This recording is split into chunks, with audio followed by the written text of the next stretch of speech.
자, 우리가 지금부터 공부할 내용은 이온 결합과 공유 결합, 화학 결합이라고 생각하시면 될 것 같아요. 알겠죠? 가볼게.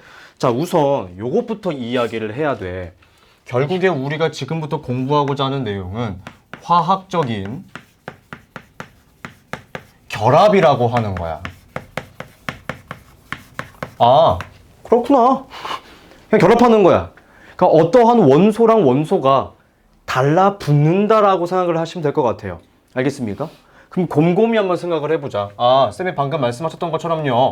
화학결합은 어떠한 원소라고 하는 친구랑 또 다른 원소라고 하는 친구가 달라붙는 거네요. 맞습니다. 그렇게 어떠한 물질이 만들어지는 것을 우리는 화학결합이라고 이야기를 할 수 있는 거야. 자, 그럼 곰곰이 한번 생각을 해보자. 대체 왜 화학결합을 하는 것일까? 이유가 필요하지 않겠어? 이유가? 자, 잘 들어보세요. 어떠한 원소들이 혹은 원자들이 화학결합을 해야 되는 이유는 딱 하나입니다. 왜냐? 저번 시간부터 열심히 공부했던 내용이죠. 바로 옥텟 규칙이라고 하는 것을 뭐 하고 싶어서? 그렇죠. 옥텟 규칙을 만족하고 싶기 때문에 화학 결합이라고 하는 것을 진행하는 거야. 이해하시겠습니까? 근데 여러분 곰곰이 한번 생각을 해볼게요. 나트륨 이야기해 봅시다. 나트륨은 전자 몇 개 어떻게 하고 싶어? 한 개를 버리고 싶어 해.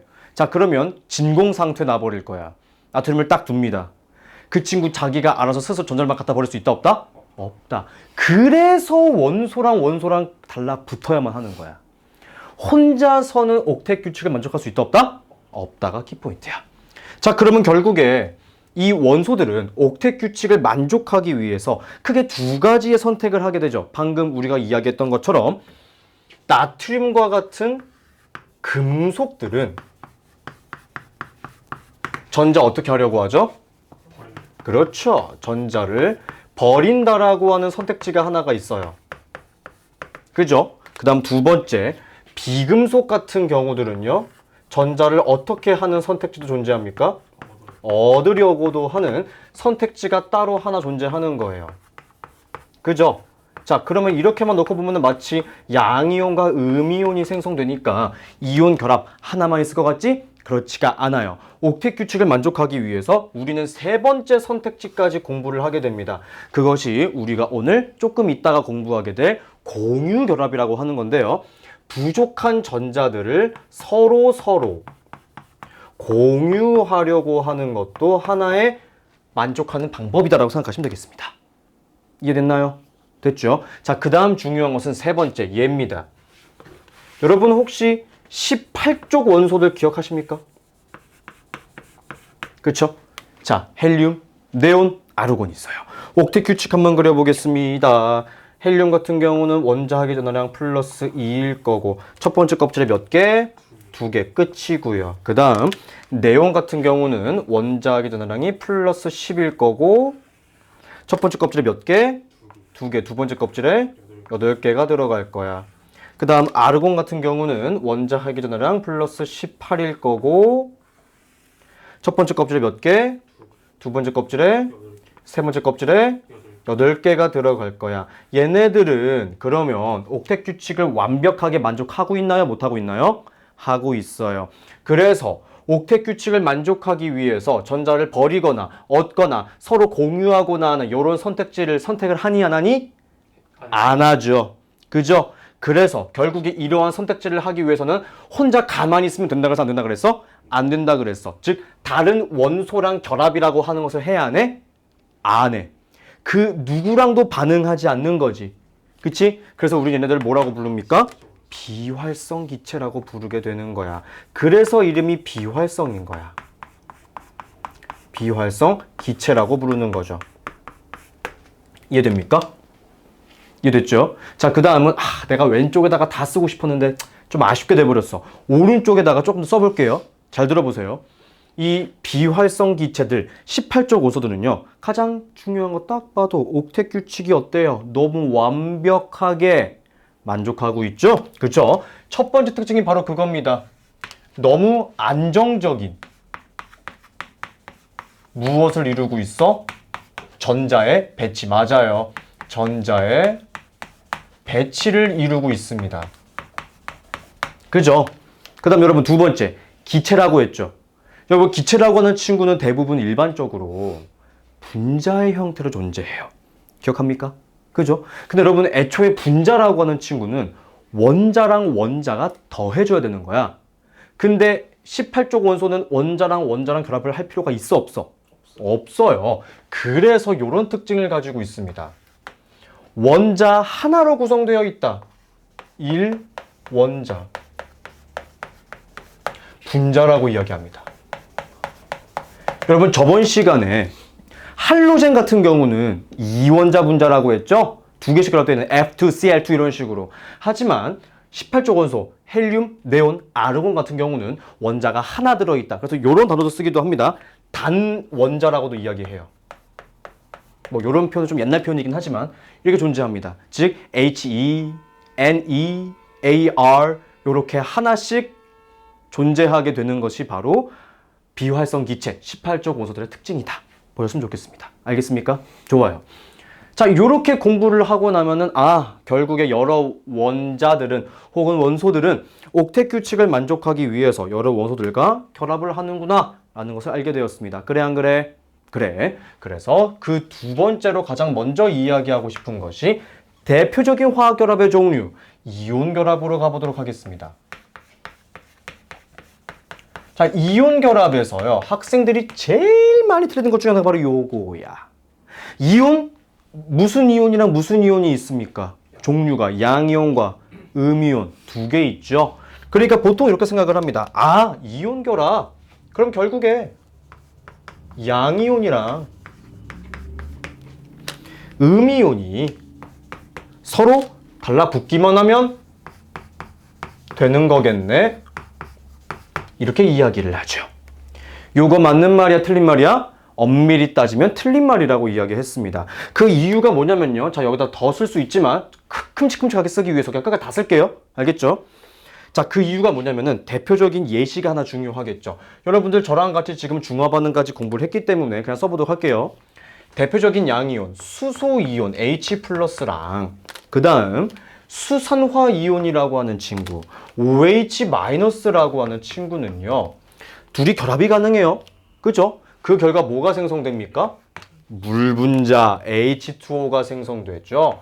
이것을 딱 봤을 때 H2O는 우리가 이온 결합이라고 하지 않거든요. 그죠? 쌤, H2O가 왜 이온 결합 물질이 아닌데요? 그거를 우리가 지금 설명을 해야 되는 거겠지. 그지? 잘 들어봐.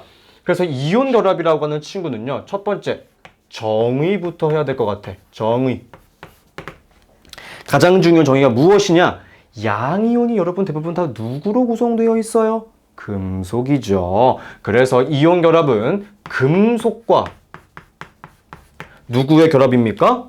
네, 맞아요. 비금속끼리의 결합이라고 생각을 해야 되는 거예요. 금속과 비금속끼리의 결합을 우리는 이온 결합이라고 합니다. 아시겠습니까? 자, 이 친구를요, 간단하게 옥텟 규칙 그림으로 한번 표현해볼까? 나트륨 몇 번입니까? 네, 이제는 툭 나와줬으면 좋겠어요. 11번이에요. 첫 번째 껍질에 2개, 두 번째 껍질에 세 번째 껍질에 1개야. 그 다음 염소 몇 번입니까? 네, 빨리 안 나와. 17번이지. 첫 번째 껍질에 2개, 두 번째 껍질에 8개, 세 번째 껍질에 7개야. 자, 저 나트륨이라고 하는 친구는 전자 하나를 빨리 어떻게 하고 싶어? 버리고 싶어. 염소는 전자 하나 어떻게 하고 싶어? 얻고 싶어. 그래서 여기 있는 전자가 이렇게 이동하게 되는 겁니다. 얘가 사라지게 될 것이고, 그래서 이 7개가 몇 개로 바뀝니까? 8개로 바뀌게 되면은 나트륨 옥텟 규칙 만족해요, 못해요? 해요. 염소는 옥텟 규칙 만족해요, 못해요? 해요. 이해됩니까? 이렇게 결합되는 거예요. 그래서 제가 책에다가 이런 그림을 하나 그려 넣어놨죠. 금속이 가지고 있던 이 전자라고 하는 친구가 어디로 이동을 하게 된다? 비금속의 존재로 비금속으로 이동하게 되는 것이 바로 옥텟 규칙, 이온 결합이구나 라고 생각을 하시면 되는 거예요. 이해됩니까? 요게 바로 이온 결합의 가장 중요한 정의이다. 이렇게 말씀드릴 수 있겠습니다. 됐습니까? 자, 그 다음 중요한 거 두 번째. 여러분, 그러면 이 이온 결합을 하게 될 때요, 서로가 서로에게 꼭 필요한 존재죠. 버리고 싶어. 얻고 싶어. 헉? 나는 버리고 싶은데 얻고 싶어 하는 애가 있네. 서로가 서로에게 꼭 필요하겠죠. 그러니까 사이가 엄청 좋을까, 엄청 나쁠까? 엄청 좋아요. 그러니까 이런 애들은 결합력이 어떻겠어? 세요. 잘 들어봐. 이때 이 물질들 사이의 결합력이 크다, 세다는 것은요, 다른 표현으로 인력의 크기가 어마어마하게 큰 거야. 자, 여러분, 인력의 크기가 크다는 것은요, 서로가 서로를 당기고 있는 힘이 큰 거야. 그럼 그 당기고 있는 힘을 끊어내는 것을 우리 뭐라고 불러? 녹는 점, 혹은 어는 점이라고 부르죠. 녹는 점? 끓는 점이라고도 볼 수 있겠죠. 그렇죠? 그래서 얘네들은 물질의 녹는 점이라든지 물질의 끓는 점이 굉장히 높아요. 그러면 이온 결합은 그래서 상온에서 주로 어떤 상태로 존재하겠습니까? 단단한 고체 상태로 주로 존재하게 될 것입니다. 이해가 됐나요? 네, 이거 굉장히 중요할 것 같고요. 자, 그 다음 여러분, 우리 이 화학 파트 첫날에 내가 이 얘기했을 거야. 원자랑 원자랑 결합하는 것을 분자라고 이야기했고, 그 분자는 대부분 다 기체 혹은 액체라고 이야기했어. 근데 얘 지금 내가 고체라고 이야기했지. 그지? 그래서 여러분, 이렇게 하나 적어주시면 나쁘지 않을 것 같아요. 세 번째, 어떠한 물질을 표현하고 있는 그 식에 금속이 포함되어 있다. 금속이라고 하는 친구가 포함되어 있다 싶으시면 그 친구는 무조건 화학식이라고, 화합물이라고 보셔야 되는 거예요. 화합물이요. 화학적으로 합쳐진 물질이구나. 화합물이라고 봐야 되는 겁니다. 이해됩니까? 자, 우선 기본적인 특징들을 이렇게 필기를 할 겁니다. 오케이? 자, 그럼 얘네들은 분자가 아니고 화합물이기 때문에 분자라고도 이야기할 수는 없을 거예요. 얘네들은 분자가 아니에요. 알겠죠? 하지만 이렇게 결합되어 있는 물질들, 자, 예를 들어서 대표적인 친구 NaCl을 써보도록 할까요? 이 친구는 분자가 아니죠. 여러분, 분자에 내가 정의를 뭐라고 얘기했어? 성질적 입자라고 이야기했지. 그러면은 분자가 아니니까 얘 성질이 없나? 그건 아니다. 이렇게 표기할 때도 성질이라고 하는 것은 그대로 가지게 될 거야. 이해됐어? 그러니까 요 개념이 조금 중요하겠습니다. 됐나요? 됐죠? 자, 그 다음은 왼쪽을 한번 지워보면서 이온 결합 물질이 가지게 되는 가장 중요한 특징들 한번 보도록 하겠습니다. 자, 세 번째 이온 결합 물질의 특징이에요. 여러분, 제가 지금 NaCl 이온 결합의 대표적인 물질이라고 썼어요. 그죠? 오른쪽 위에 전하량이 얼마나 나오고 있습니까? 1이야? 여기 써 있어? 0이지. 그지? 아, 그러면 결국에 이온 결합이 생성이 됐으면 전기적으로 무슨 성일까? 중성이야. 자, 잘 들어. 우리는 지금부터 전기적으로 중성이라고 이야기를 했으면 따라 나와야 되는 내용들이 몇 가지가 있어요. 첫 번째 뭐가 나와주면 좋을까? 안 통한다. 전류가 통하지 않아요. 두 번째, 전하량도 얼마라는 소리야? 0이라는 소리야. 그죠?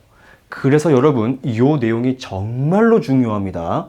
결국에 이온 결합 물질이 짜잔 하고 나왔으면 전하량이 얼마가 나와야 된다고요? 0이 나와야 될 거야. 따라서 여러분 잘 들어보세요. 공식이 이렇게 도출됩니다. 뭔지 몰라. 전하량도 몰라. 얘랑 음이온이 뭔지 몰라. 전하량도 몰라. 그런데 여러분, 이 이온 결합 물질을 써줄 때는 양이온을 먼저 썼어? 음이온을 먼저 썼어? 양이온 먼저 썼네. X가 먼저 들어와. 그런데 말입니다, 여기에 스몰 y 개수만큼 와줘야 되고요. 그 다음 y일 때 스몰 x 개만큼 와주셔야 됩니다. 이거 무슨 소리인지 모르겠지? 아직까지 이해가 잘 안 될 거라고 생각을 합니다. 자, 요거를 제가 대표적으로 알루미늄으로 설명을 한번 해볼게요. 여러분, 알루미늄은 몇 플러스가 되는 친구이죠? 값이 3 플러스죠. 산소는 쉽다. 산소는요? 그렇지. 2 마이너스죠. 값이. 자, 이렇게 되는 거야. 자, 생각을 한번 해봐. 얘들아, 전하량이 0이라고 하는 소리는요, 저 위에 붙어있는 작은 숫자들의 합이 얼마나 나와야 된다는 소리야? 0. 지금 당장은 0이 나와 안 나와? 안 나와. 그럼 이걸 어떻게 하면 0이 되는 거야? 이거 우리 초등학교 때 많이 배우는 개념이죠? 통분하자. 통분하자. 얼마로 통분하는 게 이쁘게 나오겠어? 6. 그렇지. 자, 그러면 알루미늄은 몇 개가 있어야 6으로 통분될 수 있는 거예요? 2개요. 산소는 몇 개가 있어야 6으로 통분되는 거예요? 3개요. 위에서 썼던 공식 그대로 성립하는 거 보이십니까? 그죠? 요게 너무나 중요한 겁니다. 그래서 보통 이렇게 쓰기도 해요. 저는 밑에다가 이렇게, 보통 이렇게 썼죠. 여기 이렇게 한 다음에 이거는 지금 화학 반응식을 쓴 거고 한눈에 쏙 들어오게 쓰려면은 이렇게 쓸 수 있어. Al2O3 한 다음에 얘가 이렇게, 얘가 이렇게 쓴다고도 볼 수 있겠죠. 이해됐습니까? 네, 저것도 하나 알아두시는 게 굉장히 중요할 것 같아요. 이해됐어? 됐지? 자, 세 번째 중요하겠습니다. 여러분, 이 이온결합 물질들은요, 물에 굉장히 잘 녹습니다. 여러분, 물에 잘 녹는다라고 하는 이 표현을 보통 이렇게 써요. 물에 대한 용해성이라고 이야기해요. 잘 녹아요. 알겠니? 자, 그런데 물에 잘 녹을 때 있잖니? 그냥 녹는 게 아니야. 정말 중요한 표현이 있습니다. 다시 이온화가 돼요. 자, 요게 있잖아. 왜 중요한 특징인지, 뭐 때문에 내가 이렇게 강조하고 있는지 여러분 잘 들어보세요.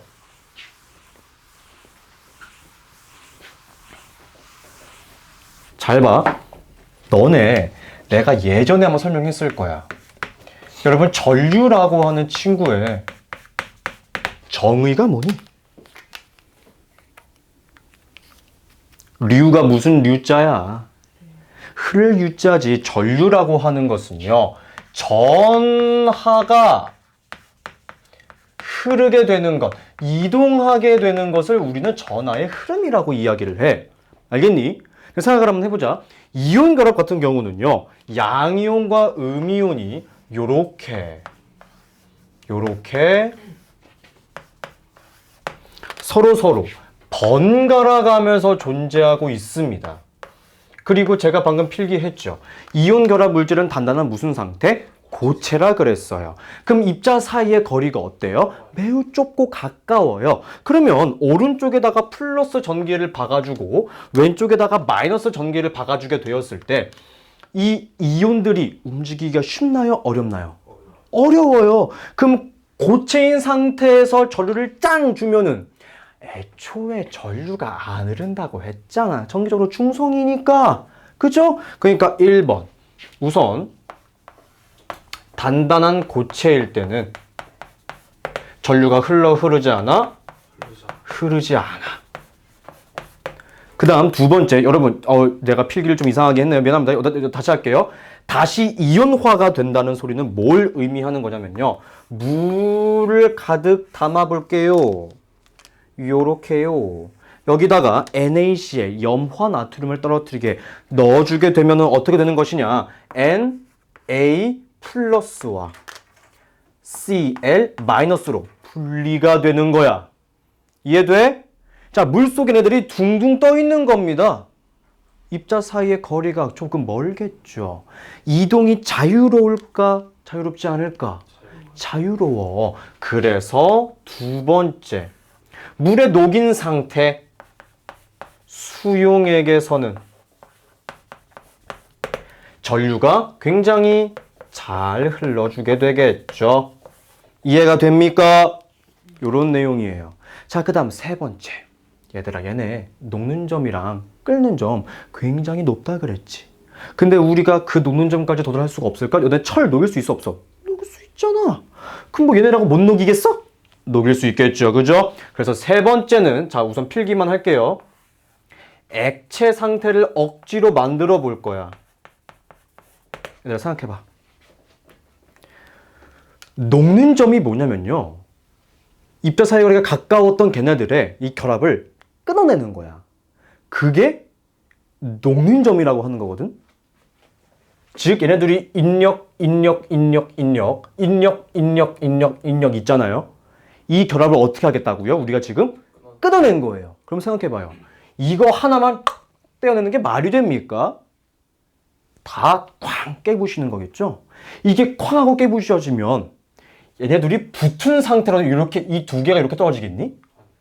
어떻게 되겠어? 하나 떨어지겠지. 그러면은 결국에 액체 상태로 만든다라고 하는 것은 다시 이온화로 만든다는 개념이랑 달라요? 같아요? 같아요. 그럼 액체는 전류가 잘 흘러요? 안 흘러요? 잘 흐르는 거야.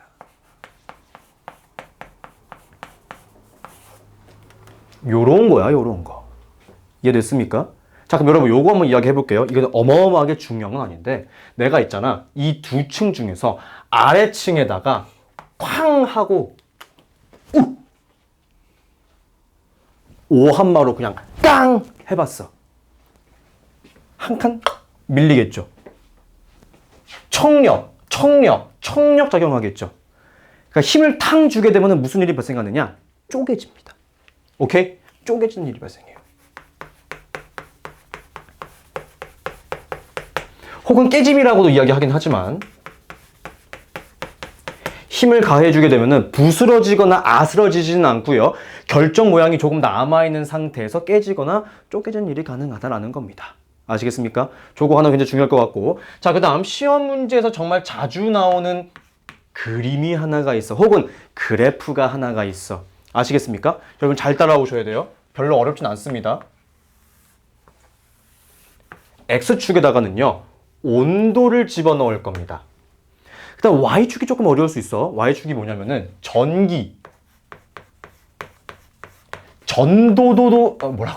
전도도라는 거예요. 뭐냐면은 전기가 잘 통하는 정도를 이야기하는 거야. 근데 그래프를 한번 봤더니 무슨 일이 발생했냐면요. 안 통하고 있죠? 근데 어느 순간 갑자기 팡 하고 잘 통해져. 온도 때문에 어느 순간 갑자기 잘 통해지는 거야. 그 이유가 뭘까? 여기가 바로 똑똑하네. 여기가 바로 물질의 녹는 점이라고 볼 수 있는 거겠죠. 이해됐습니까, 여러분? 네, 이온 결합에서 가장 중요한 개념은 이런 것들이 있을 거라는 소리입니다. 알겠습니까? 여러분 요거 전자가 어디서 어디로 이동하는지 첫 번째, 그 다음 이온 결합에서의 전류 흐름이 가장 중요할 것 같고요. 자, 그 다음 세 번째는 요 특징. 그러니까 뭔지 모르는 이온들이 나오게 되었을 때, 뭔지 모르는 물질들이 나오게 되었을 때 우리는 파악할 수 있다는 소리가 되겠습니다. 알겠죠? 자, 그 다음 여러분 사실 별건 아니에요. 별건 아니고 되게 쉬운 건데 요거 한번 보자. 방금 써서 알고 있고 우리 이미 다 알고 있는 내용인데 정형화 한번 해볼 거라 해. 뭐냐면 우리 이온 결합 물질을 알파배수를 쓸 때 양이온을 먼저 쓰죠? 아까 이야기했던 것처럼, 그쵸? 양이온을 먼저 써주고요. 그 다음에 음이온을 써줘요. 그죠? 그 다음 여러분 두 번째. 그런데 이렇게 썼던 이온 결합 물질을 우리가 읽어줄 때 여러분 NaCl 우리말로 읽으면 뭐라고 읽어줍니까? 염화나트륨. 읽을 때는 뭐 먼저 읽어주나요? 음이온을 먼저 읽어주고 있네요. 그죠? 요거는 대부분 다 알고 있는 내용이겠지만서도 한번 정형화 시켜보고 싶었습니다. 알겠죠? 자, 그 다음 두 번째 특징. 요거는 조금 중요해. 이온 결합 물질은 대부분 물에 잘 녹는다 그래서 용수가 크다 그랬지. 아, 그렇구나. 오케이. 그게 다야. 근데 우리 중학교 2학년 때 안 녹는 게 있지 않아? 두 글자. 앙금. 그렇죠. 물에